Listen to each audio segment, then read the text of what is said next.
Hi guys, welcome back to another video. It is episode 3, in the final episode of the series I've been doing for my actually way too early, 2024 prediction.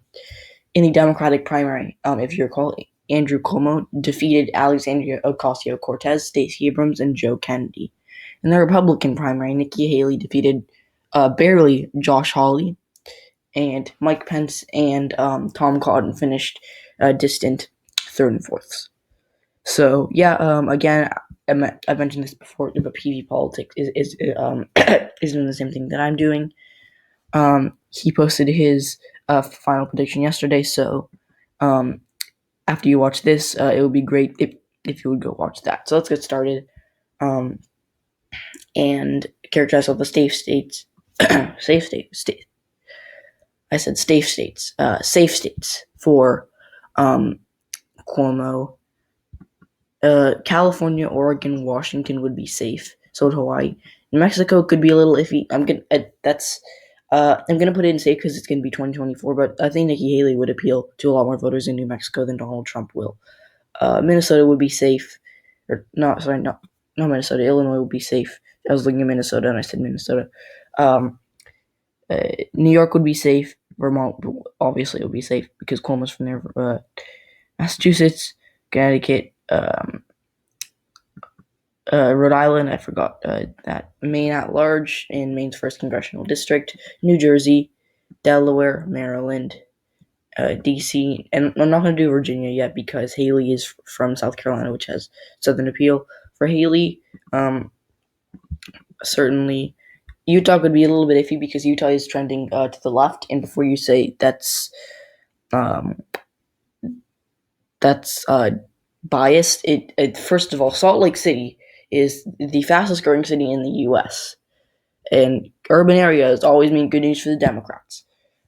Second, these voters strongly disapprove of Trump.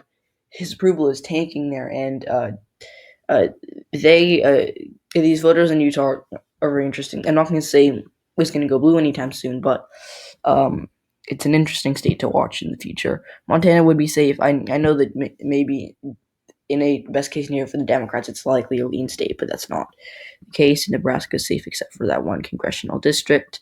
Kansas, Oklahoma would be safe. Arkansas, Louisiana, Mississippi, or Alabama. So Mississippi would probably be safe.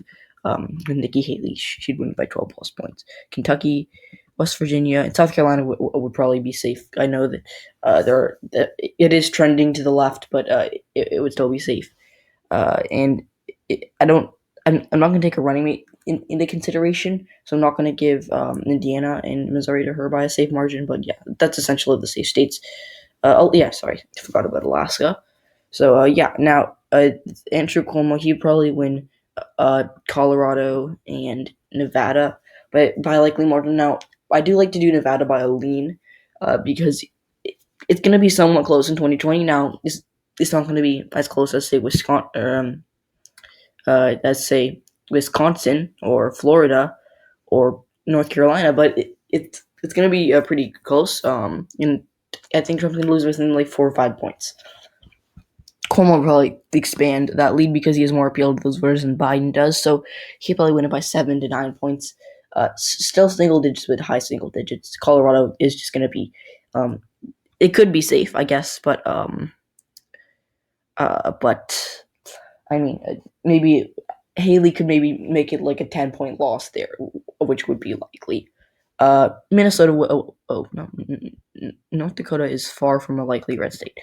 Minnesota would be likely because, again, Cuomo has a lot of appeal to the voters in the Rust Belt. So does Joe Biden. He's, I'd say, similar to Joe Biden. They're maybe a tiny bit better, but only, again, tiny bits. They're both very good with it. So would Michigan, being trending. Michigan. So in the Rust Belt, there's this whole misconception that's trending to the right.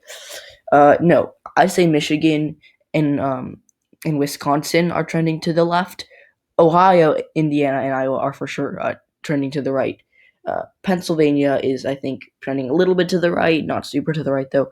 And Minnesota and Illinois are staying the same for years to come. So yeah, I kind of went off on a tangent about that, but yeah, that would essentially be it. Yeah, that would be it. Well, I guess you could give Virginia, because I was a little shaky about that, but at the end of the day, I think I'm underestimating the Democrats in Virginia. I mean, Barack Obama won this twice by a pretty big margin for the first time. Hillary Clinton underperformed there. I mean, she only won by 5, and her running mate was a senator from Virginia. But it's going to go likely Biden this time around, and I don't think that 4 years in the future it's going to trend to the right, which that would be weird if that happened. Now, Missouri and Indiana, I know a lot of people have these as safe red state, and I can understand that. It's not horrible reasoning. I just think Cuomo would make these states narrow down. Uh, I would also have to kind of put Ohio in that column. I'm not going to do that to Iowa just yet. Actually, I think I am. So my reasoning behind Missouri and Indiana being likely states is because they're going to narrow down. Now, Donald Trump, he kicked butt in Missouri. He won by nearly 20 points, and he won by like 15 or 16 points in Indiana. I'm forgetting. That's because his running mate is Mike Pence, and Hillary Clinton was not appealing at all to these voters. So, yeah, that and Bernie Sanders, he won the I believe, yeah, he won the Indiana primary first of all. Uh, he won big there, and he got 49% of the vote in Missouri as well. So it's not like Hillary Clinton kicked butt there in the primary, and even and most people had her losing Missouri and Indiana. I mean, like even the people who thought it was going to be a Clinton landslide, they had her losing both those states. As for Ohio and Iowa, by 2024, I think they're going to be kind of engraved in the likely Republican column. Even today, there's some people who think that these are still bellwether states, but they're really not. They're not bellwether states at all. So yeah, that's essentially it for those states. And now we're gonna go to the lean D states, which would be New Hampshire. I was considering putting it in the likely column, but at this point, I mean, Andrew Cuomo being from the Northeast probably would secure a victory there. I am gonna uh, do Wisconsin, and I'm gonna leave Pennsylvania. Oops, I'm gonna do Wisconsin and leave Pennsylvania alone for a little bit.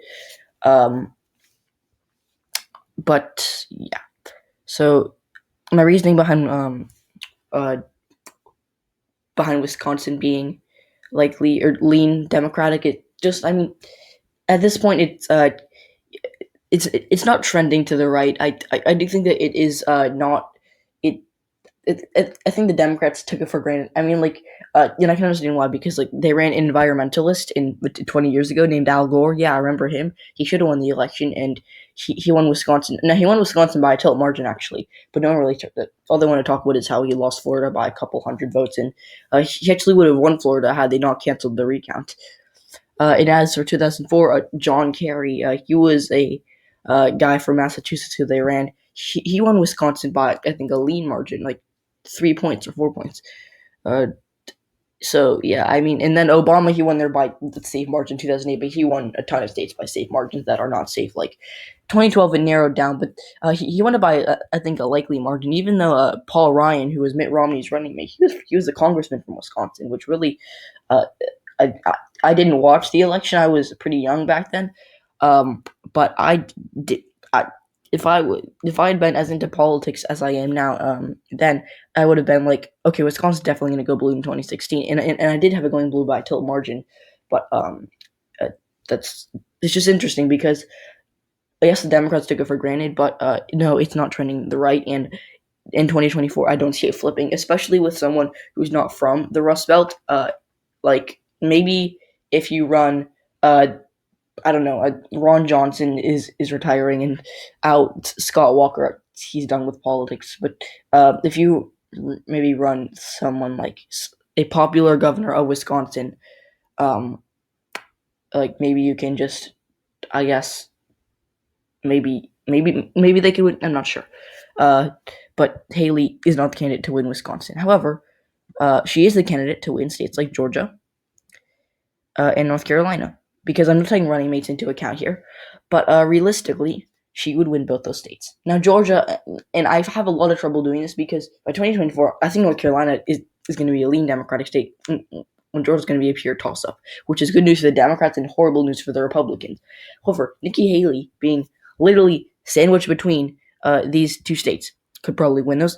Andrew Cuomo is a guy from the Northeast who has appealed to the working class in the Rust Belt, whereas Haley has appealed to Southerners and even some moderates. I mean, she's not a right-wing extremist. She's not as right-wing as Donald Trump. She's not as right-wing as Ted Cruz. She's not as right-wing as Mike Pence. She is moderate. And so is Cuomo. Cuomo is pretty moderate as well. But Haley would probably carry both these states, being moderate and just being from there. Like, I guess you could have NC be a tilt, but I think she win it by 3 points. She would Georgia by probably 4. Now I would also have to put Texas in that category as well. And yeah, that's essentially that would be it, because Texas being lean Democratic, I have it as likely, or lean Republican. I have it as likely Republican for this election.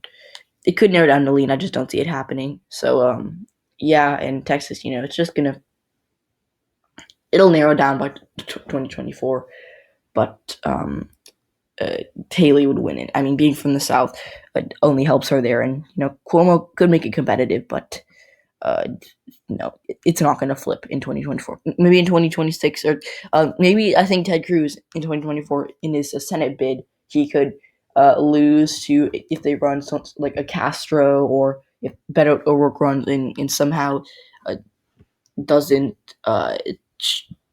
trip over everything. I guess maybe that could, but 2026, I think John Cornyn's going to lose if he even runs for re-election. Like John Cornyn, I think he's like 73 years old. Let me Google that.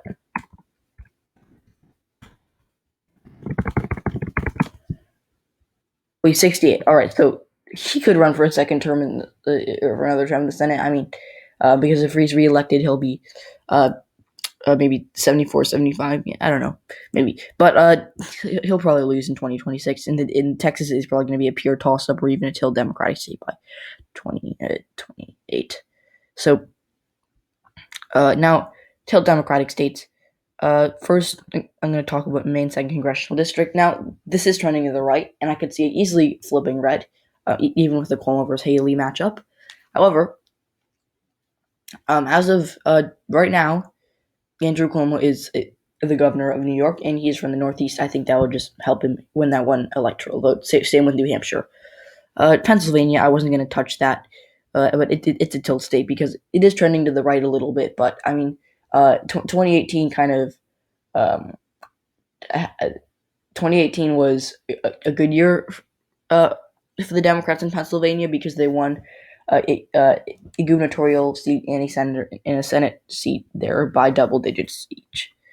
Lastly, we'll do Arizona, which I think would just go to Cuomo, because by a tilt margin it could go lean, but I mean, by then Arizona is going to be kind of a Democratic state by name recognition, just because it's trending so far to the left. As for Florida, I could really see. Oops, I forgot Nebraska's 2nd Congressional District. That would go to Haley by a lean margin. And yes, I know I forgot to. Oh, I just realized I'm a moron.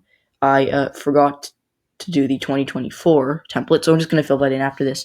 Haley would probably win Florida by a tilt margin. I could easily see it going to Cuomo. I mean, I would not be shocked if Cuomo won in Florida. But I think Haley overall is a very strong candidate, especially in the South. I mean, she'd probably win both of those states, and she'd probably win Florida, just being from the South. So yeah, that's it. Now, if we can go back to the 2020 map, 2024, oops, other 2024. This is what the map would look like. You're just gonna go like this, no margins. Cuomo would.